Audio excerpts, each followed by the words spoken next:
pas les partis politiques la société civile. moo tax mais pas les partis politiques. bu ñu bëggee régler problème fa ma waxoon laay waxaat on n'a pas encore une opposition bu xam élection opposition bu xam mbedd kese lañu am. mais bu taxaw pare pour aller aux élections xam ne lii la dañu war a régler carte d'identité yi dañu war a régler fichier électoral dañu war a régler di xeex loolu amuñu ko. ne ko xam mooy kii toog yoru nguur gi xam ne heure bi arrangé na ko mu def ko selon sa manière sans qu'il y ait un combat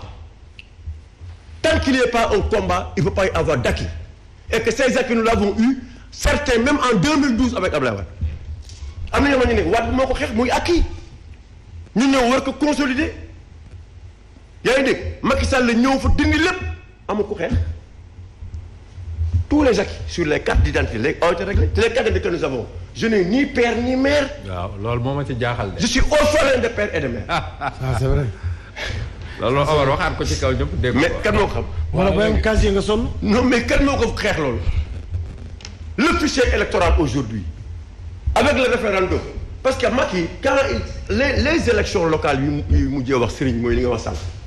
ça a été un baromètre c'est-à-dire que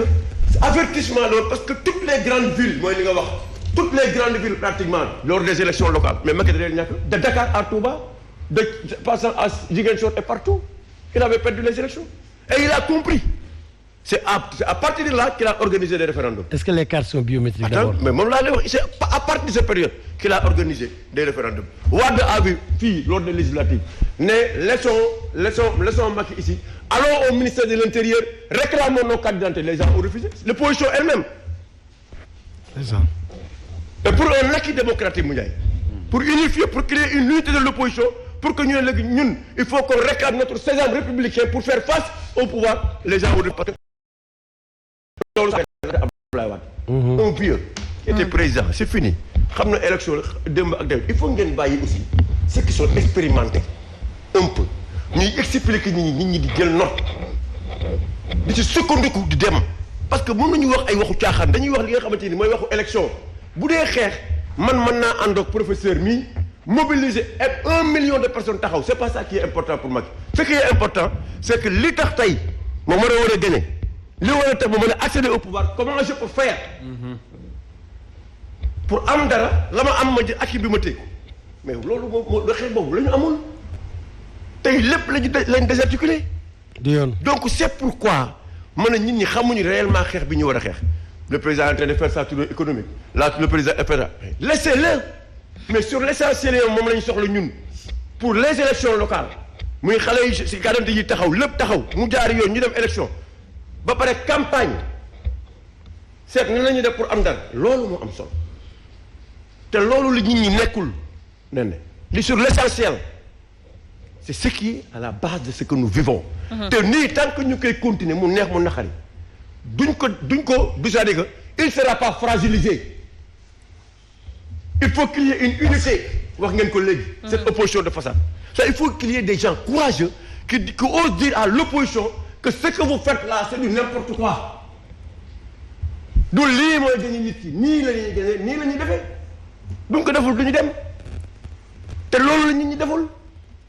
dañuy toog ku nekk taxaw jaar fii kii jaar fële kii dem fële écoutez on va vers des élections locales d'accord nous sommes tous des candidats d'accord on peut tous être des candidats mais battons-nous pour nañu xeex pour que sur le fichier bi ñu bëgg xale yi si ñi fi war a nekk si lañ fa war a def ñu def ko fa ñu jël seen carte d'identité ku nekk dem sa gox ku nekk def li nga war a def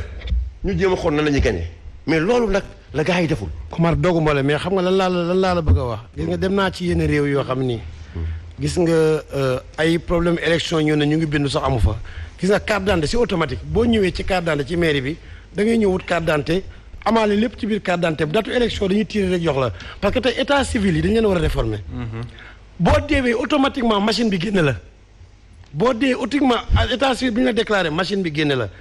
carte d'identité bi boo demee Italie ak fenn carte d'identité bi ci mairie bi nga koy amee ci da ngay taxaw boo ñëwee amul demal maa ngi ñëw de fi nga taxaw lañ lay tiré sa carte d'identité defal la ci kii jox la nga dem te ci carte d'identité bi sa lépp ci biir automatiquement kon période élection dañuy tiré ñu am 18 ans muy fichier bi mais kon war nañoo passé ay campagne yu fichier tey dañu parce que non inscrit sur le fichier bi ñu def ci carte d'identité bi lu tere ni bi muy carte d'identité nga laaj ko directement fan ngay voté nan nga defal ko directement pourquoi mu war a am double emploi nga am carte d'identité tey suba ngay war même carte d'identité bi ñu koy changé c'est-à-dire nen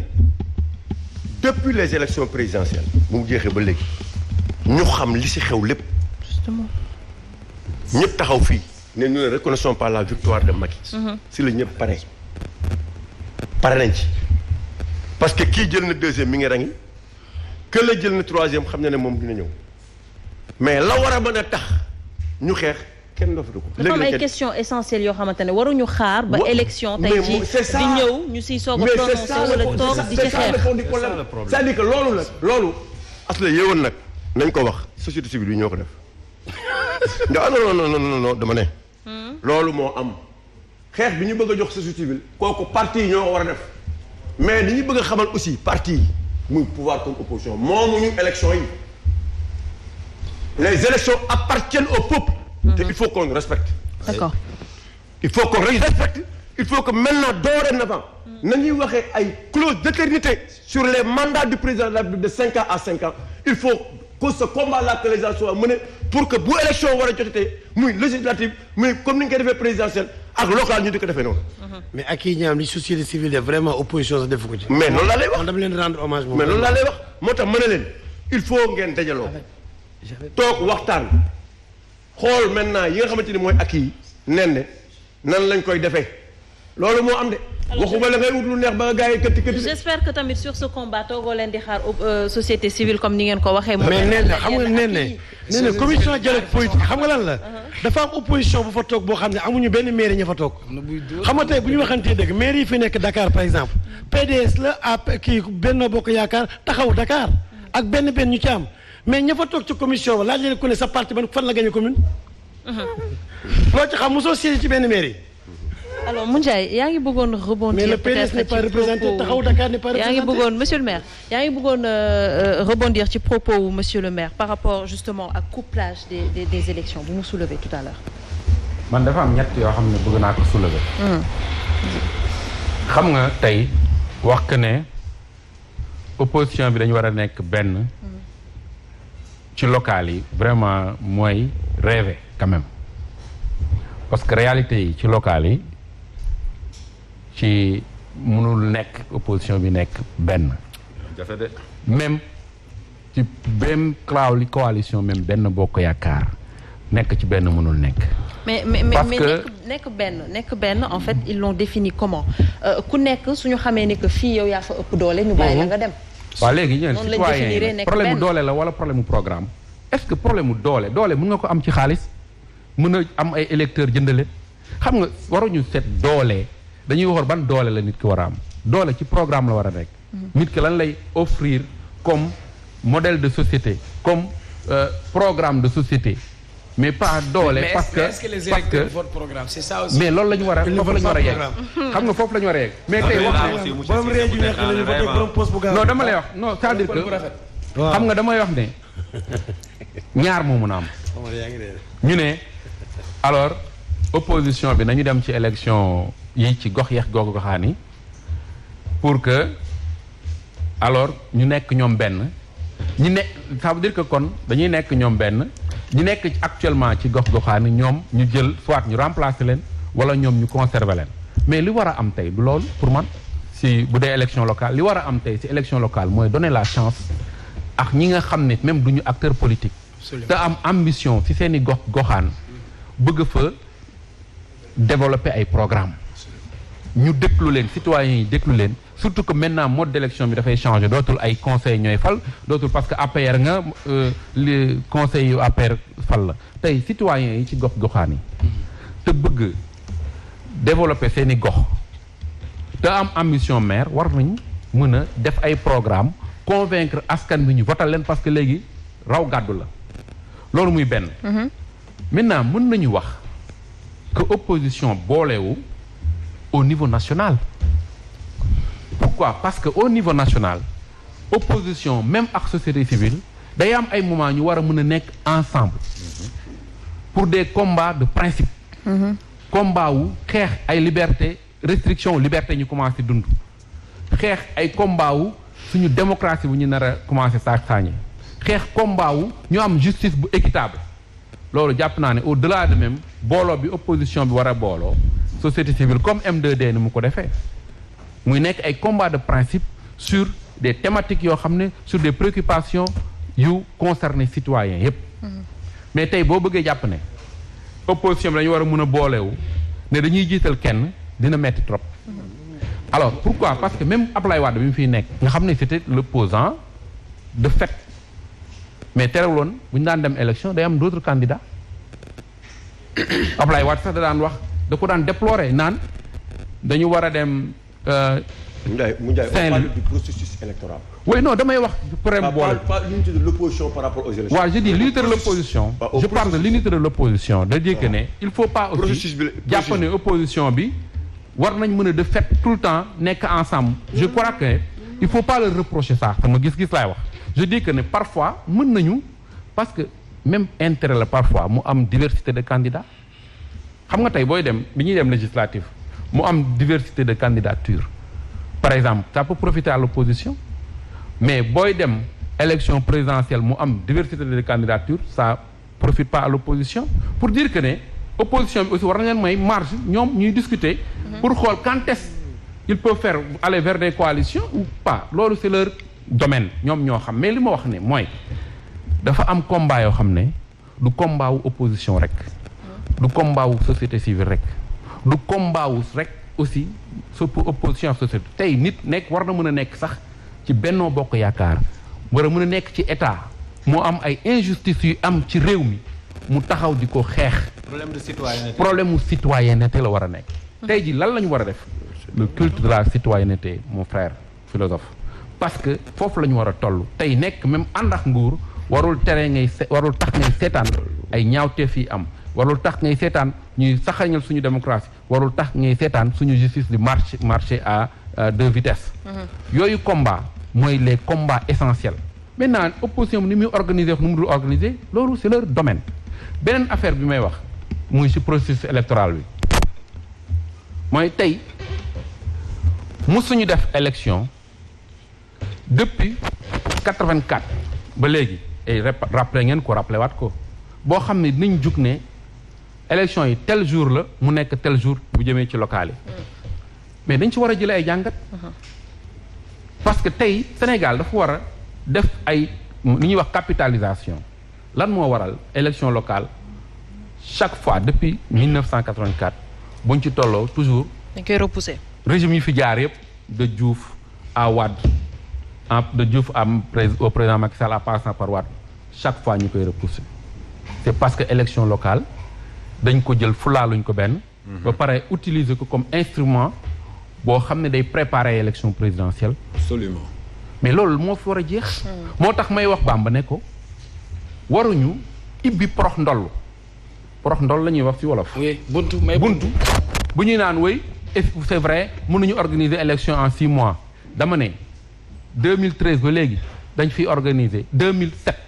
avant 2007 2000 même 2000 dañ fiy organiser élection à l'espace de 6 mois li ngay wax problème mu inscription li ngay wax les primo-votants ñi nga xam ne dañuy am 18 ans mais ça dépend pas ay 6 mois wala 2 mois wala 3 mois l'essentiel jour bi ñuy am 18 ans bu tolloog jour élection dañuy inscrire même bu dee 3 mois avant les élections même bu dee 2 jours quel est le problème donc dama ne nañu au-delà même du président Macky Sall la ñu war a xeex ñun sénégalais yi ba nga xam ne élection ci Sénégal dootuñu ko fi reporter lu dul cas de force majeure loolu mooy dëgg gi parce que muy waa Ablaye Wade muy président Macky Sall muy Abdou Diouf nekk fi di reporter waat élection citoyens yi di subir ay réformes yoo xam ne c'est pas des réformes ci lu jëm ci élection yoo xam ne day consolider suñu démocratie loolu du dëgg du yoon tey dañu war a wax aussi ci conseil des collectivités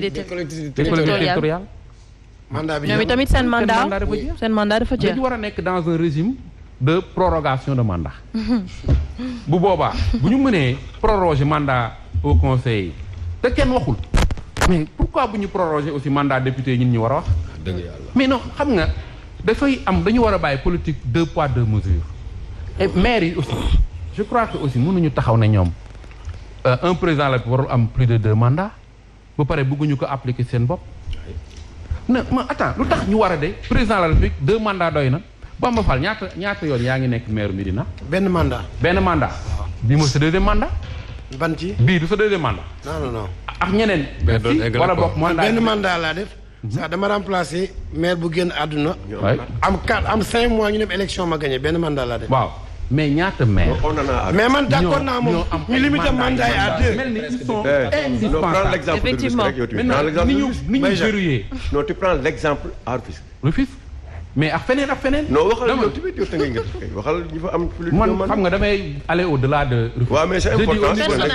mais mu Ndiaye seen dialogue politique bi man d'accord naa ngeen nii. non sérieusement d'accord naa ngeen nii maire bu nekk tamit comme président warul passer 2 mandats.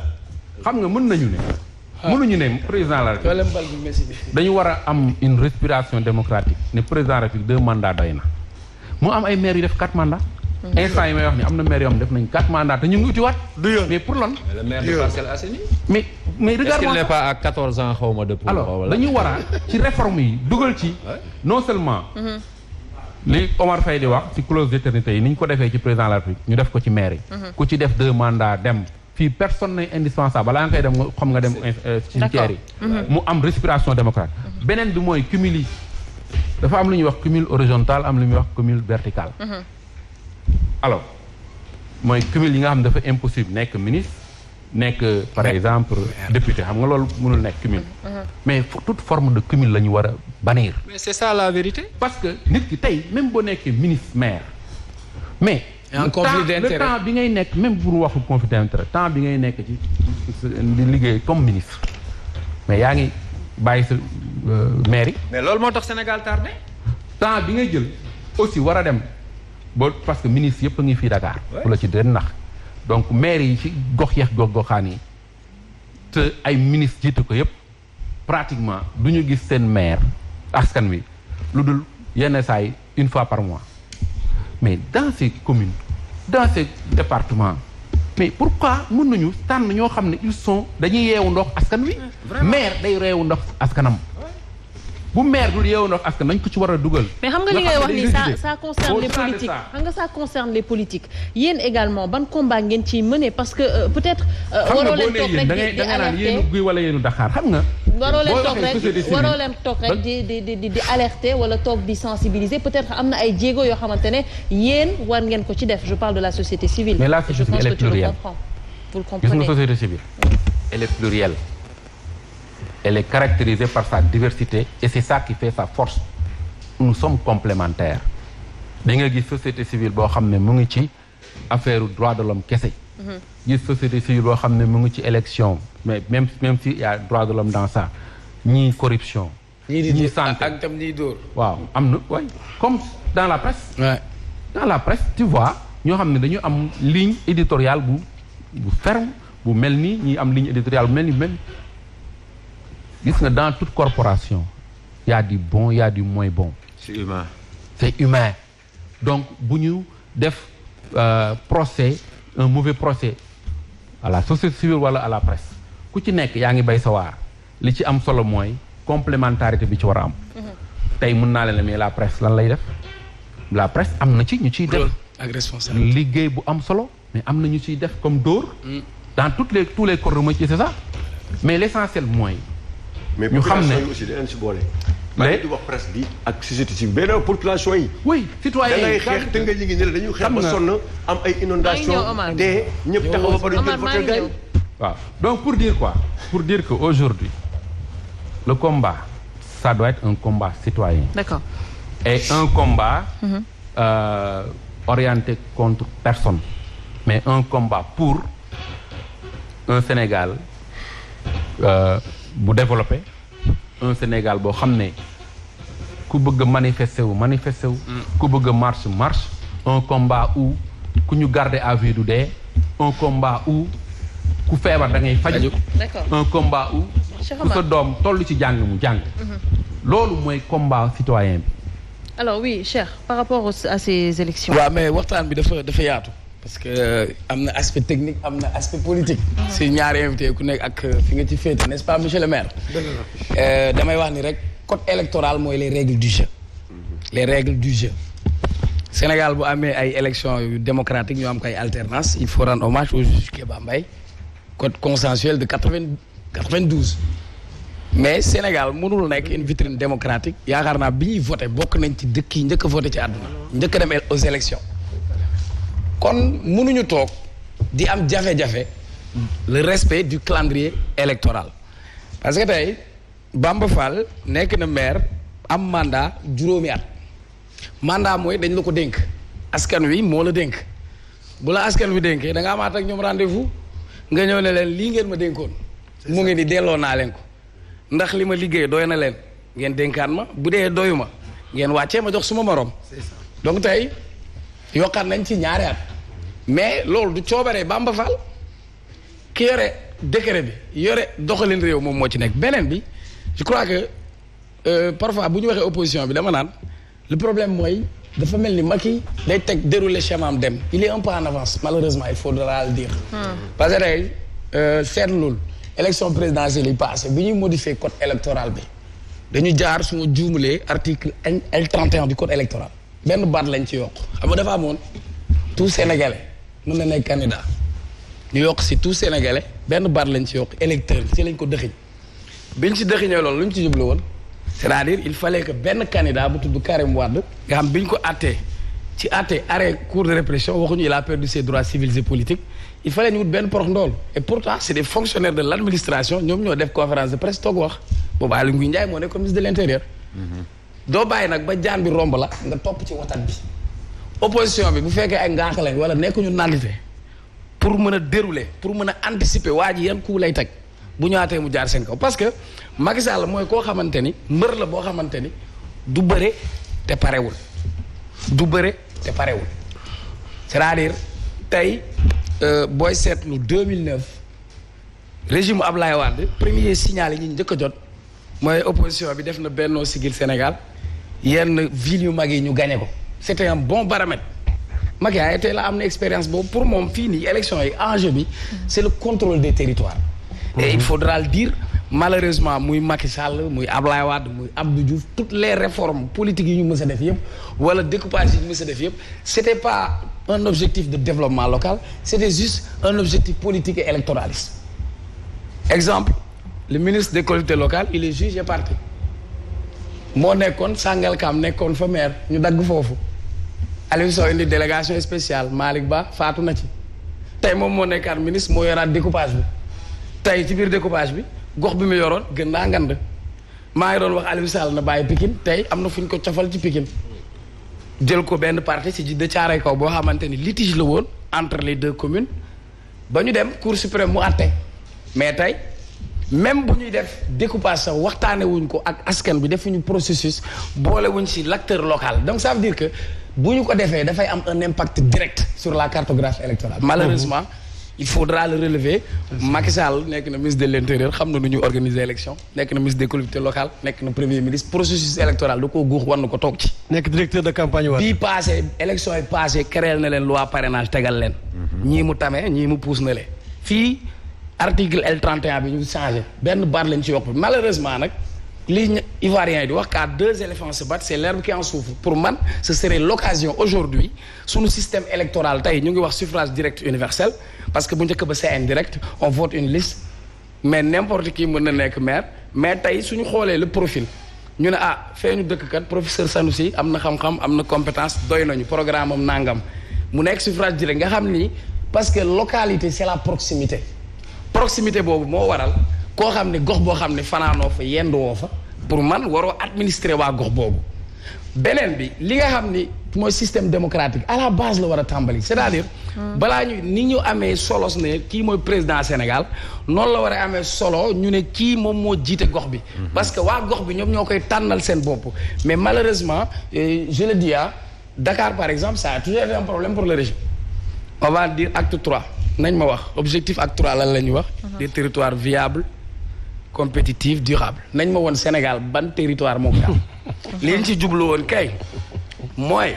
Dakar mairie bi am na koppar budget de guerre la bu ñu ko bàyyi Khalifa Sall dina am dara. c'est ça. jëloon na ko 2009 ànd naa ak ñun 2014 on a tout fait jël na ko il faut ñu dogatee ñu indi acte 3 bon am na ay avantages parce que Bamba li mu doon am bu njëkk ba amatu Médina amu ko woon mais tey on a dégraissé le mammouth qui est la ville après ñu toog jékki-jékki ne non suppression de la ville après nañ jékki-jékki nommé donc ça veut dire que tout ce qu'on fait sur les territoires demul ci politique bu ñu accentuer ci population yi malheureusement chaque fois nii la ñuy dëkkee et ensuite loolu nag askan bi moom moo war a yeewu ni ñu war a yeewoo ci tànneef bi ñuy am le dernier mot appartient aux populations ñoom ñooy xam waa Médina ñoom ñooy xam ndax Bamba mii bi ñu ko fi dénkee ndax liggéey na fi ndax teewal na wala waa Médina si diggante bi ñu xool am na ñeneen ñu taxaw ñu peese xool programme yi xool kan mooy jëmmal gox bi donc pour man le dernier mot comme il appartient aux populations maintenant malheureusement Omar Faye mun a wax processus électoral te waxoo comportement opposition parce que ñaari adversaire ñoo nekk sur le terrain mais su fekkee ni Moundiaye en 2009 l'opposition bi fi nekkoon dafa am lu mu réussir dañu def seen consensus on va dire Dakar kii moo fi gën profil ne ñëpp ànd ak moom ñu dem ñu ne bu ñu demee Thiès diw moo fi tane ne ñëpp ànd ak moom nii Kaolack ñu def consensus boobu mais si aujourd'hui l'opposition mënu ko defal boppam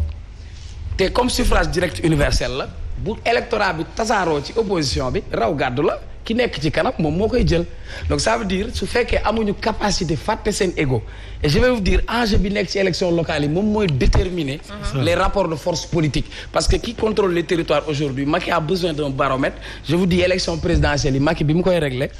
dafa def échauffement référendum bi doyewu ko woon dara lu dul natt boppam xam fan la toll pour mën a joggantiwaat stratégie moment bi nag opposition bi nekk fii ñi kii jaar gauche kii jaar droite kii def na le moom mu ngi def tournée politique am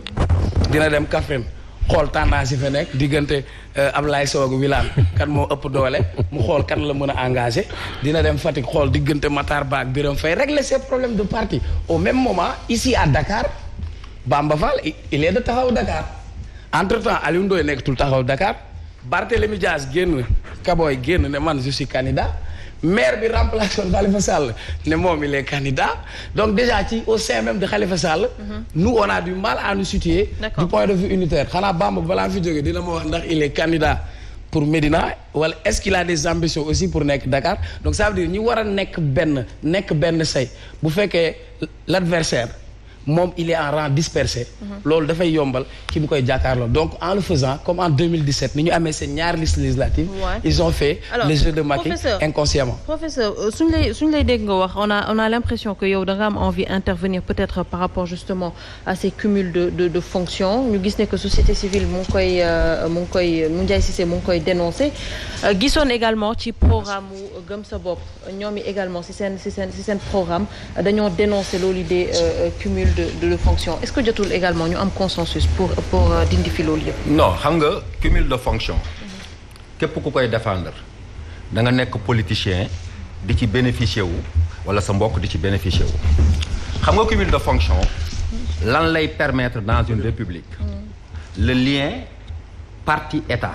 lien boo xam ne dañ ko waroon dépasser parce que soo nekkee maire APR. mais professeur da ngaa cumulé yaa ngi di chroniqueur nga philosophe nga fële les deux sont complémentaires eggale xam nga boo nekkee maire nekk député nga nekk maire par exemple de l'APR wala du PDS ñëw nekkaat député qui a suffisamment de moyens je vous donnerai le texte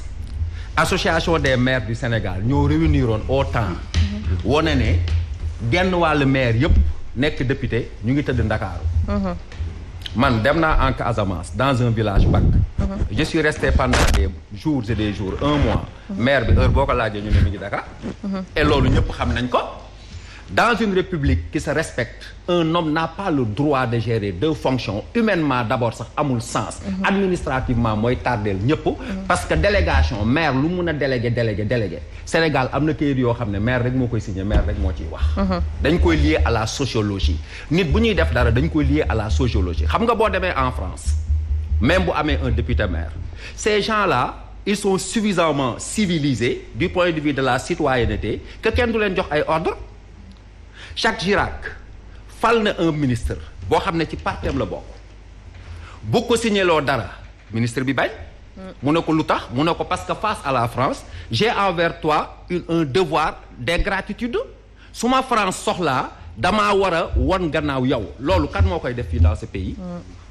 de Senghor à Macky Sall en passant par Wade et Diouf président de la République fu mu ne nii ñamfal ñëpp dañuy ñëw donc cumul ku koy défendre rek c'est anti-citoyen sa intérêt moo ca nekk mais être député maire être ministre et maire dans ce Sénégal là c'est une plaie de la démocratie te loolu dañ ko war a dindi amul benn sens loolu mooy suñ position beneen bi mooy gis nga professeur Ba balaa nga doon avancer par rapport ak cumul bi mu wax je donne juste un exemple c'est-à-dire député rôle la boo xamante ni il représente un territoire su demee assemblée gis na benn ministre de la santé par exemple maa ngi toog fi di wax Tambacounda et cetera seen ambulance tey le maire bu nekk ci benn communauté su génnee foofu mu bokk ci liste départementale par exemple le fait que mu nekk assemblée c'est un avantage parce que pour man les deux sont complémentaires. C'est un avantage pour qui? Non, je veux dire bu fekkee mu ngi jouer fonction bi au-delà de la fonction du maire l'Assemblée nationale ce sera un levier parce que le rôle du député c'est d'aller faire des plaidoyers. D'accord. Dem nekk ambassadeur gox bi. Maintenant bi ma bañ mooy nga nekk ministre nekk maire. man amoon na may ma terminer boobu je suis en phase avec Bamba Fall. waaw léegi xam nga lu tax may la dégluwoo ma dama ne dafa am ay loi yoo xam ne boo koy def copier coller dañ ko war a bàyyi. une loi elle s'adapte à la sociologie d'un pays dang ne si il fait son travail normalement c'est toi qui viens de dire que on n'est pas dans un pays normal non. Alors comment voulez-vous qu'on fasse? nekk maire Pikine non munoo nekk dans un pays qui n'est pas anormal bëgg les gens normaux loolu mënul nekk beneen bi mooy gis nga je crois que li Omar Faye di wax ci Ablaye Wade nit ñi jooy nañ Ablaye Wade dëgg-dëgg yàlla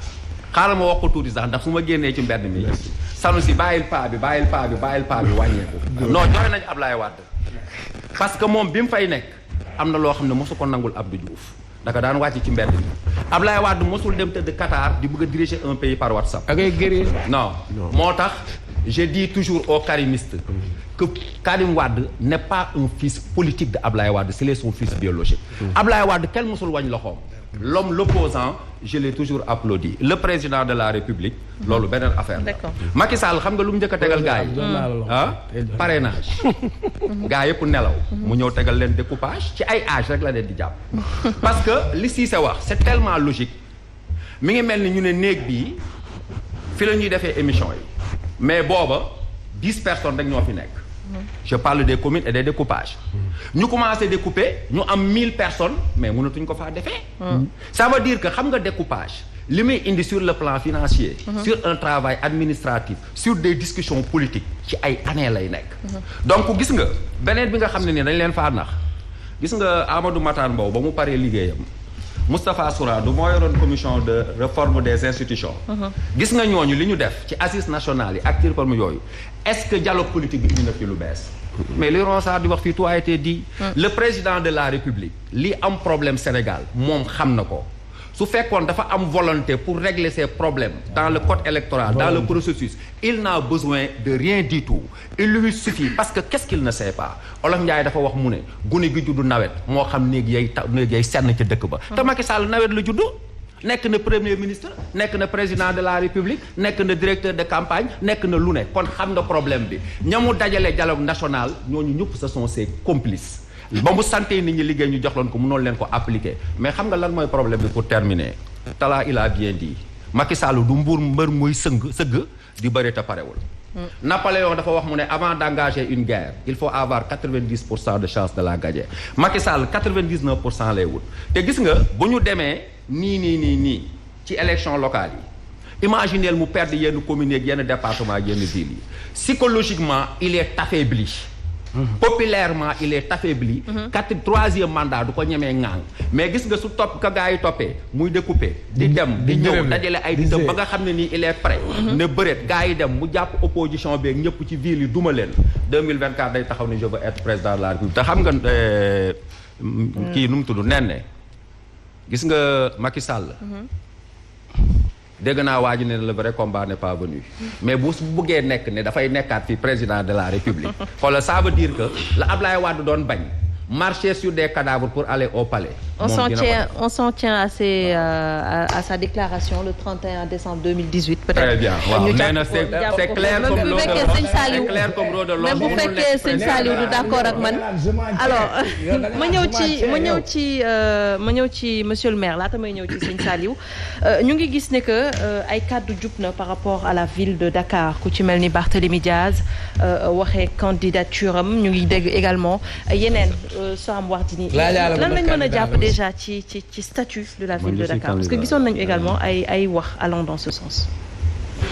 bon d'accord dinaa la tontu question bi mais professeur maa ngi lay déglu léegi mais je pense que am na question boo xam ne tamit foog ñu jàngat ko il faut ñu jéem a xool les rapports de Macky Sall avec le PDS parce que tey ñi taxoon ñi naan PDS parce que ñi ci ëpp ñëpp dem nañu fekki Macky Sall. des fois man je me pose la question lan moo xew xanaa peut-être li Abdoulaye Wade doon wax naan libéraux yi dañu war a gouverner 50 ans mooy waaj a nekk dafa am. pour yow lan la waxtaane wala déet. non je comprends pas mais man li ma comprendre mooy. tey régime Wade ñi ci ëppoon doole ñëpp tey muy Maître Ousmane Ngom Souleymane Ndéné Ndiaye Farba Senghor Awa Ndiaye ñu Ablaye Baldé ñoom ñëpp tey jege nañu Macky Sall de trop. li fi des karimistes yi rek a fi des. mais Bamba c'est valable aussi pour le parti socialiste ah. c'est ay ñoom Badiane Aminata Mbengue Ndiaye. ah non ñooñu parti Tanor bi non loolu moom. ah waaw ñoom ñu ngi ci coalition non loolu moom d'accord ma ci wax jooju sax moo ma dugaloon kaso. comment nga bañ dem wax jooju sax ma dugaloon kaso loolu moom ànduma ci parce que lu tax ànduma ci tey. tey mën naa leen nangu sax ñu ni. Tanor moo ni woon nañ ñu ànd ak Macky Sall mu am deuxième mandat mais fa la ko Tanor yemale woon. tey parti boo koy créer conquête de pouvoir la. bu dee am nga pouvoir peut-être noo téye pouvoir bi la. tey PS nag tey même bu ko Tanor waxoon Tanor deuxième mandat la wax tey PS waruñu koy yóbbaale am nay kàngam ñu war na taxaw tey. fu mu. su ma nekkoon place su Aminata Mbengue Ndiaye. comme patrimoine quoi. su ma nekkoon place su Aminata Mbengue. dinaa ne Macky Sall ay la yéwén Tanor bi muy dem deuxième mandat la ñu dénkaane woon ci yow kon bu jeexee sunu parti kat bëgg na li nga bëgg. ndax parti bi daa war a dem parce que am na kàngam yi am na ñu ko mën a yor.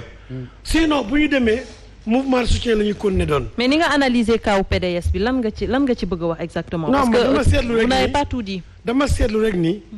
waa PDS yi koo ci am yaakaar tuuti mu gën a jege Omar Sarr dem na déggatuma tamit avocat bi daan ànd ak moom maître